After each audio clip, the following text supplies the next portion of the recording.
Naghagros ang tubig baha sa kabalayan sa Samantha Home Subdivision, Bago Galliera, Davao City kagabi ug kaganihang kaadlawon. Sumala sa nagkuha og video sa baha nga si Melvin Serna, daghang sakyanan ang naanod ni ining higayuna. Apil sa gianod sa baha ang iyang sakyanan.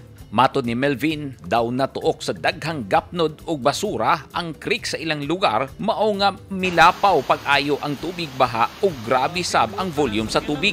Kailangan ko po ng tulong. 4 po kami dito.